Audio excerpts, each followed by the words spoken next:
गस की मौत का बदला लेने के लिए वो दोनों बियर को मारने गए, पर ऐन मौके पर उन्हें पकड़ लिया गया। बियर चाहता तो प्यूक को उसी वक्त खत्म कर सकता था, लेकिन उसने उसे एक ऑप्शन दिया। उसने कहा मुझे मारना है तो लड़ना पड़ेगा, बता लड़ेगा। उसे यकीन था कि प्यूक में इतनी हिम्मत नहीं होगी, लेकिन प्यूक ने उसकी आंखों में आंखें डालकर उसका चैलेंज एक्सेप्ट कर लिया।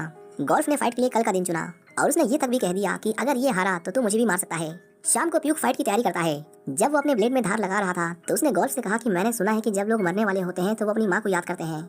उसे लगता है कि कल वो मरने वाला है क्योंकि उसे माँ की बहुत याद आ रही है। गोल्फ ने उसे समझाया कि ज्यादा मत सोचो, कल जो होगा कल देख लेंगे, वैसे भी एक ना एक दिन तो मरना ही है। अगले दिन सभी उन दोनों की फाइट देखने के लिए बाथरूम में इकट्ठा हुए। गोल्फ ने बियर को उसके कपड़े उतारने को कहा क्योंकि वो समझ गया था कि वो चीटिंग कर रहा है। बियर ने पूछा इसके बारे में तुझे किसने बताया? क्या कल रात गस का भूत आया था तेरे सपनों में? हाथ में ब्लेड मिलते ही वो प्यूक पर टूट पड़ा। उसे पूरा यकीन था कि वो उसे मार देगा। वहीं प्यूक का डर धीरे धीरे उस पर हावी होने लगा था। पहला चाकू लगते ही उसका डर और बढ़ गया। उसने कई बार पलटवार करने की कोशिश की, लेकिन वो इस खूनी खेल में बियर जितना माहिर नहीं था। उसकी हर चाल के पीछे घबराहट साफ झलक रही थी। आखिर में उसने अपने ब्लेड को पीछे खींच लिया और उन दिनों को याद किया जब वो बॉक्सिंग किया करता था।